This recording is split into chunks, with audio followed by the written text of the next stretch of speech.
and welcome to another bright morning on Enterprise Television. Yes, it's still Enterprise Friday. I am Kende Bodron. And I am Henry Igwebike. All right, we are delighted to start this day with you. As always, we begin with a quick look at today's newspaper headlines before diving into the major conversation of the day. And trust me, you don't want to miss a moment with us. You can join the conversation by liking, following us on all our social media platforms at Enterprise TV7, and don't forget to share. So joining us this morning is Barrister His Greatness Agadaigo. He's a distinguished lawyer who will be sharing expert insight on the issues before us. You're welcome, sir. Good morning, Barrister. Good morning, sir. Good morning, Ma, and Merry Christmas. Same to Yes, you. compliments of the season, Yeah. sir. We truly do appreciate you now and always. Always, yeah. So let's kickstart today with the Guardian newspaper. Okay. We have very interesting stories. The newspaper headlines is filled up with interesting stories, actually. So we have the big story: when pains of reform, old scars hound a new tax era. The promises. Okay, on the top strip of the Guardian newspaper, we have Ahmed defends finances, welcomes probe of children's education funding. And also we have a fresh nationwide defection till to 2027 balance as APC tightens grip. Okay, we also have Senate confirms 64 ambassadorial nominees. Yes, Bankin Ladi attack that is in Plateau State, Nigeria. Death toll rises to 14. Okay, we also have PDP caretaker committee dissolves 14 state ESCOs, fixes January for congresses. Okay, so Barrister, let's just get to the talking point here. Yeah. We have so many interesting stories, but let's maybe start with this is Friday. Let's start with a bit of gossip here for a bit. Yes, 6 PDP governors. Okay, not 6 FC. Where did you see the story on the confirmation? Okay, PDP caretaker committee dissolves 16 state ESCOs. Fixes January for congresses. Is that what you're trying to? No, I was looking. Senate confirms 64 ambassadors. Yeah. Yes, nominees. Yes, Barrister. Let's start with that one. It looks like a gossip, but it's an interesting story. It is, because at a time like this in Nigeria, where we are talking about real patriotism, genuine patriotism, not loyalty, what we have, unfortunately, are pockets of loyal people who masquerade themselves as patriotic people, and because our president knows how to play politics of loyalty, we have ambassadors that should not be ambassadors according to lots of pundits. What's your take, Barrister? I think, as I'm sure we discussed this issue week before last. We discussed this issue. Nigeria, we do not value our institutions. That's the basic underlining factor. We don't have value for anything. Not that this one is not just a plain politics. This one is far above and beyond that. We don't have value. We don't have value for our legislature. We don't have value for our judiciary. We don't have value for our executive. And so we keep demeaning processes and procedures that are supposed to ensure values, to ensure dignity, to ensure appreciation of what those institutions stand for. We devalue them, we throw them aside, we do away with them. Any person can do anything and get away with. See, the real reason, if you are the president of America and you are nominated as an ambassador to the United Nations or to any country, the reason why you must still mandatorily face screening by the Senate is not because they don't know your pedigree or they do not appreciate your past services to the country. It's because of the value they place in the position for which you are nominated, so that they can even hold you to your oath of office. They can hold you, they can have insight to your vision in that appointment that you have been nominated for, and they can hold you to certain terms of reference that you will fulfill when you get into that office. So that shows clearly that the Americans, they value every position of authority. They value it. So they will screen you no matter who you are. Delete at times they screen you for 2-3 days. Just advisors to government are screened for 2-3 days because they will even go and get other documents which they will use to confront you further. You can imagine even a Supreme Court judge, I can't even really remember his name now. He promised the screening panel of the U.S. Senate, Justice Canon, the name I can't get it really. That still he will not overturn a precedent of Roe, which makes it gives women privilege to either abort a pregnancy in their womb or not, which has now become like it, which was a constitutional right. He assured them. And so when recently, I think last year also, this precedent, Roe versus, was overturned, I think they will summon him to make explanation. But when you were in the Senate, when we screened you, said you will not do anything to overturn this judicial precedent, but you have overturned it.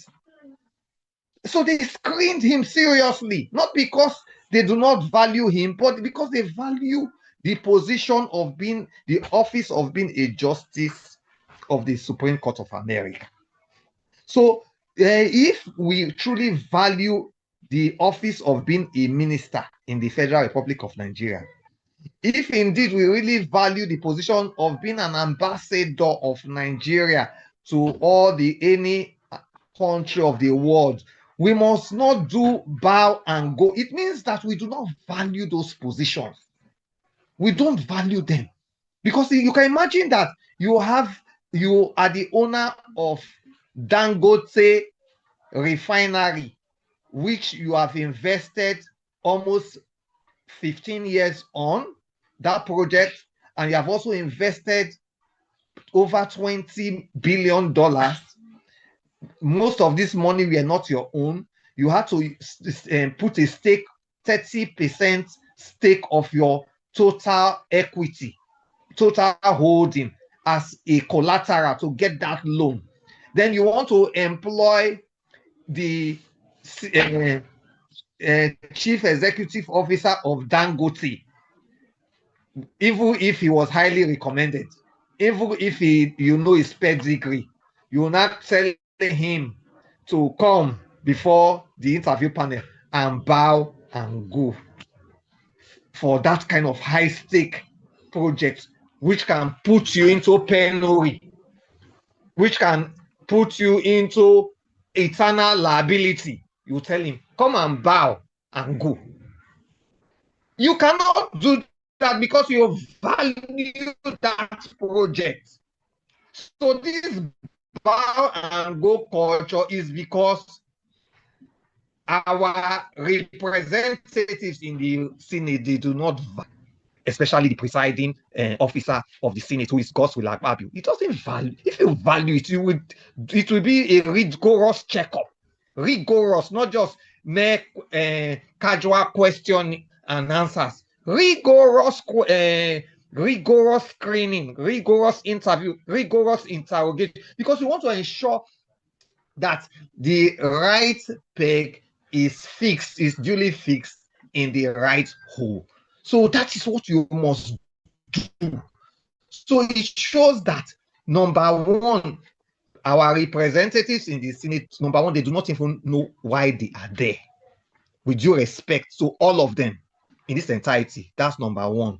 Number two, they do not appreciate even the reasons why processes and procedures have been put in place.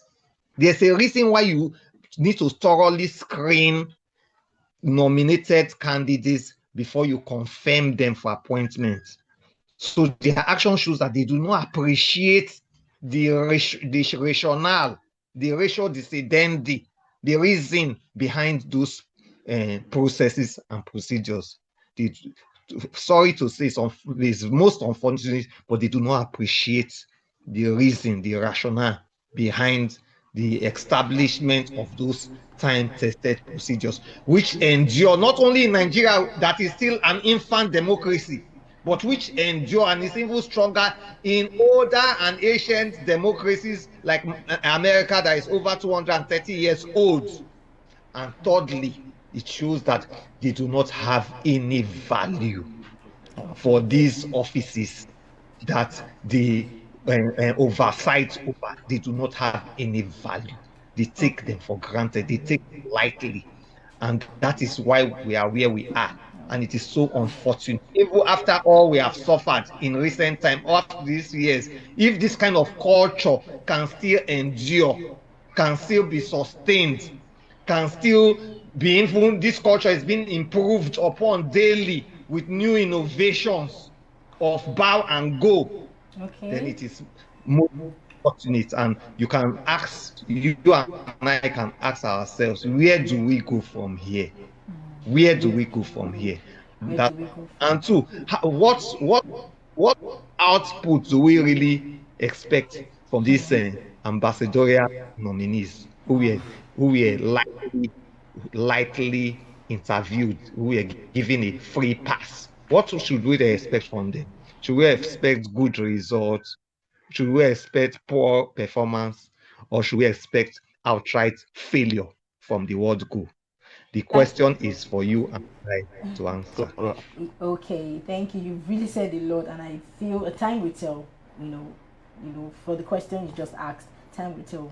Just hope we see results. So let's just look at the big story on the Guardian newspaper. So we have when pains of reform, old scars heard, and new tax era promises.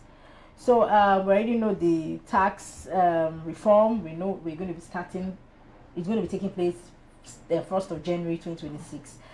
So Barrister, I really want to ask you if does the new tax regime comply with constitutional tax powers? Did you get the question? You said, does the new tax regime? Yes, does the new tax regime comply with constitutional tax powers? Really, the Constitution does not spell everything ABC in outright details. Okay. It doesn't. Yes, it doesn't. But clearly, from a general overview, the Constitution gives the executive the powers to tax various individuals, citizens, and company, various tax. And usually these tax regimes are provided for in the exclusive legislative list, which gives exclusive legislative powers to the federal government to carry out taxation on certain revenue, and also in the concurrent legislative list, which gives both the federal and state governments the power to carry out certain taxes, to be able to make laws to carry out certain taxes from institutions, companies, and individuals. You know that company, by company I mean limited liability companies and public liability companies, their profit is taxed by federal government, while employees of companies, especially employees of ventures and other going concerns, they pay taxes to the state, which is income tax, under income tax. So yes, it does give certain powers. It gives power.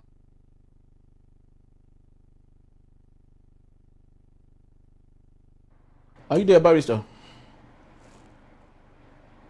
Okay, I think we're having a bit of a communication issue there. I hope Barrister would return back, and because he was speaking to the issue you asked him, if I was asking him, does the new tax regime comply with constitutional powers? Exactly. Of course, there are lots of changes, and we learned that the execution of the tax regime had been, put forward a bit. It's no longer, hopefully, would start on the 1st of January 2026. The lots stuff that needs to be done. Barrister, are you back with us? Yes, I've been here. Okay, beautiful. So we had a little bit of a glitch there. We couldn't hear you, but you can continue your thoughts. And so, the point I was making is so the federal state exclusive list is strictly for federal to carry out taxation, especially on oil exploration. Oil exploration, that one is strictly on federal, but they pay. Of course, they will pay taxes from it based on the 13% derivation. After the federal government collects the whole tax on oil exploration activities through the through the Act of the National Assembly, 30% derivation, they are mandated to pay 13% of that proceeds to the states where such oil proceeds have been derived. Of course, so that is how the Constitution streamlines who gets what and how. I'm sure you know that even this value-added tax that makes there's so much of a big deal over. Yes, the federal government collects it, but pays over 90% of that tax to the states. They collect it basically on behalf of the states. And also we have residual taxation as well. But one thing that is instructive is that even though the Constitution makes certain provision for local governments to be able to collect tax, they cannot collect any tax except after the State House of Assembly of that state has made a law for the local government to collect tax.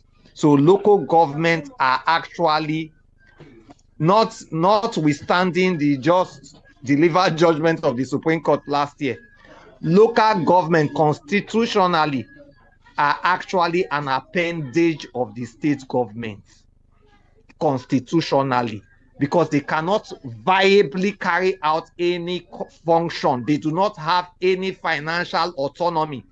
And I stand to be corrected. Outside that prescribed and prescribed one, and that which has been put in place by the State House of Assembly. And it is clearly stated that a local, the Constitution even gives local government tenement rate. Tenement rate means if you have a building, for example, now a personal building, you are supposed to be paying certain amount of taxation to the local government where that building is situated. But local government cannot collect tenement rate except the State House of Assembly makes a law directing how much they should collect for tenement rate, how the assessment must be done on that property or on the various kinds of property. Until that is done, any local government collecting tenement rates is collecting tenement rate unlawfully. And I stand to be corrected because that is the position of the law.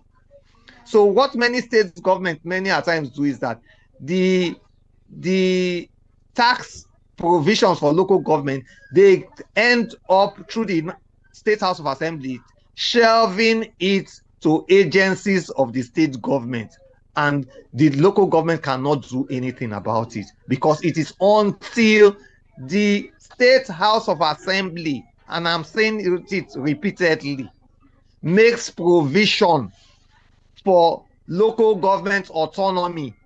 Any claim to local government autonomy is fallacious, is presumptuous, and is non-existent.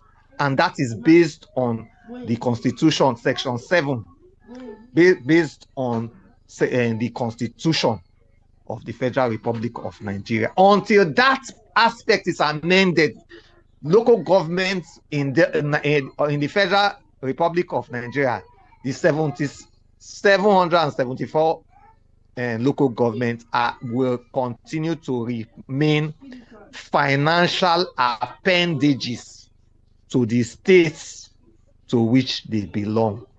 So coming back home in clearness, yes, the Constitution has given a clear revenue sharing formula among the federal and state government on how revenues, because by revenues I mean taxation, should be collected from various individuals, corporate associations, corporate bodies, and other institutions, how it can be gotten, how it can be derived. So it is when the state or the federal government acts outside the provisions of the Constitution, that is when we can say that they have acted unconstitutionally. I'm referring to the question just asked me now. But if they carry out those, if they administer those taxation in line with provisions of the Constitution, then we cannot say they have in any way acted unconstitutionally.